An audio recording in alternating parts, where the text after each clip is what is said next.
something about just like this sort of cultural understanding of like a veteran experience that has kind of shifted throughout the years of World War II. Everyone sort of understood that maybe more clearly than it did today. So what does it say about our society that the biggest war stories or the biggest impactful things come from blockbuster movies where, you know, they sensationalize a lot of this stuff?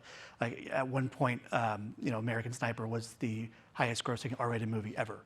And people couldn't get enough of that story. And when I watched it, it took place in a part of Iraq that I was close to at a time that I was almost there, and I didn't recognize any of it. This sort of, it had this sort of portrayal of very tough things to do, and the only decision was whether to do or not. But I thought the biggest problem was this sort of thing that defines our wars partly is of this sort of gray, this amorphous, should I pull the trigger of this car full of civilians and maybe they have guns or not? And that wasn't clearly defined in the movie, even though that's something Chris Kyle struggled with. So we don't get these cultural touchstones unless they're violent, loud, blockbuster movies. So what is that doing to civil society's understanding and our empathy towards veterans in the military? Well, I think you touched on it before, right? It's that we experience veterans with regards to two polarities, right? Yeah. Either they're heroes, supermen, you know, Navy SEALs, list the movie, or they're these completely broken people who've come back racked with demons and guilt. And I think I don't want to speak for you all, I would say the reality is probably, you know, somewhere in between. It's that muddy, nuanced middle that at this moment our culture doesn't seem to be doing a very good job grappling with.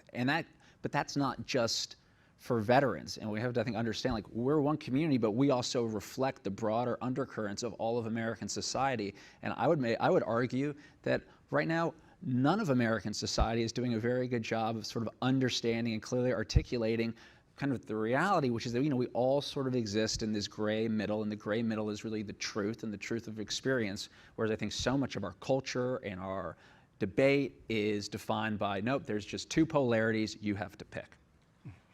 And we also see in some of these films, it's this hyper focus on a really like masculinized military. It's these combat arms guys, Navy SEALs, snipers, and those are the stories that people are picking up on. Combat arms are only about 15% of the total force. We're not telling the stories of the rest of the military. We have a flourishing of books written by women who have served, but they're not getting to date. They haven't, you know, hit that blockbuster status when it comes to films yet. So again, we're only telling a small fraction of the diverse stories that actually exist. So, and diversity is a great point, because I think when, you know, if you looked in the mind's eye of someone, when you say a war veteran, they picture probably me and Elliot, you know, white guys. He's got a lot more hair. A lot more hair, but also maybe, you know, 50 years older, you know, wearing the old World War II hat, you know, and grizzled and you know, melancholy. But there's also, you know, more women serving than ever before. There's other points of diversity. So can you go through some of the things that people may say is surprising about the military and veterans?